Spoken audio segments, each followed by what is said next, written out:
La bergerie nationale de Rambouillet. 220 hectares de culture, 600 moutons, des vaches, des poules ou encore des chèvres. Mais quel chemin parcourt-il jusqu'à nos assiettes?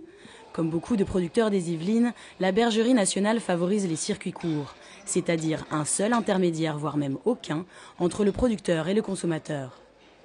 C'est positif au niveau économique puisqu'on arrive à valoriser davantage, surtout si on transforme avant le produit.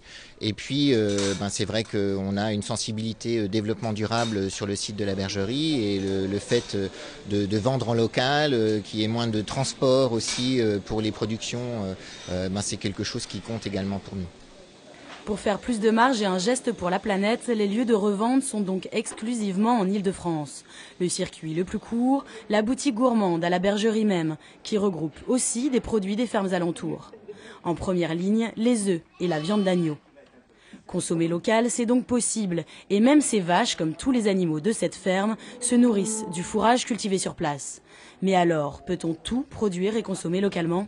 Il y a des régions qui ont un potentiel agronomique et un nombre de produits très grand. Donc tant mieux pour eux, les consommateurs peuvent bénéficier d'un maximum de choses. Par contre, quand on a des régions beaucoup plus spécialisées avec des sols beaucoup plus spécifiques, donc des productions plus spécialisées derrière, il faut se limiter à ce qui est produit localement. Voilà. C'est un petit peu la limite. Une autre limite, la transformation. Si on prend l'exemple des agneaux, les agneaux sont produits à la bergerie, vendus à l'Intermarché de Rambouillet. Mais entre-temps, ils sont abattus dans des abattoirs agréés. Donc l'abattoir agréé le plus proche aujourd'hui, c'est Nogent-le-Rotrou. Donc il faut quand même compter 1 heure de route. Et on a entendu parler cette semaine que cet abattoir risquait de fermer. Et donc dans ce cas-là, les animaux seraient abattus en Bretagne.